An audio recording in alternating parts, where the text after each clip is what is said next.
ગીર સોમનાથ જિલ્લાના 955 થી વધુ લાભાર્થીઓને ઘરના ઘરનું સપનું સાકાર થયું।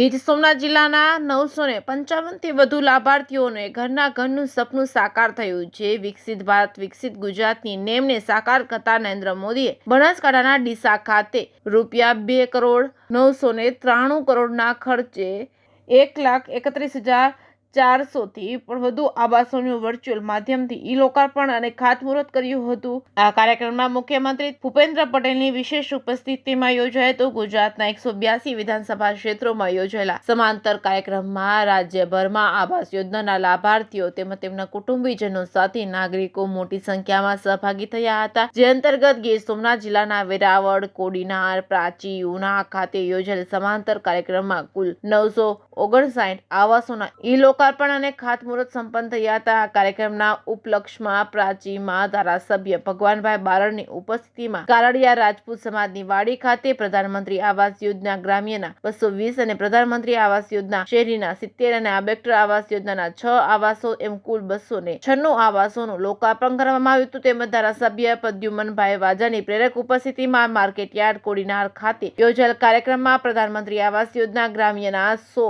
અને પ્રધાનમંત્રી આવાસ યોજના શહેરીના 34, આંબેડકર આવાસ યોજનાના 3 આવાસો એમ મળીને કુલ 137 આવાસોનું લોકાર્પણ કરાયું હતું। ત્યારે ધારાસભ્ય કેસી રાઠોડની ઉપસ્થિતિમાં ઉના તાલુકાના રાણવાવાડી ત્રિકોણબાગ ખાતે પ્રધાનમંત્રી આવાસ યોજના ગ્રામ્યના 212 અને પ્રધાનમંત્રી આવાસ યોજના શહેરીના 36, આંબેડકર આવાસ યોજનાના 10 એમ કુલ મળીને 258 આવાસોના ઈ-લોકાર્પણ તેમજ ખાતમુહૂર્ત કરવામાં આવ્યું હતું। તેમજ તે જ રીતે વેરાવળના કેસીસી ગ્રાઉન્ડ ખાતે યોજેલ કાર્યક્રમમાં પ્રધાનમંત્રી આવાસ યોજના ગ્રામ્યના 180, પ્રધાનમંત્રી આવાસ યોજના શહેરીના 76 તેમજ આંબેડકર આવાસ યોજનાના 7, પંડિત દીનદયાળ આવાસ યોજનાના 5 એમ કુલ મળીને 268 આવાસોનું લોકાર્પણ કરવામાં આવ્યું હતું। કલેક્ટર સહિતના ઉપસ્થિત તેમજ મહાનુભાવોના વરદ હસ્તે 15 થી વધુ લાભાર્થીઓને સ્ટેજ પરથી આવાસોની પ્રતિકાત્મક ચાવી સોંપવામાં આવી હતી। Reporting by Mahesh Vaja, Somnath.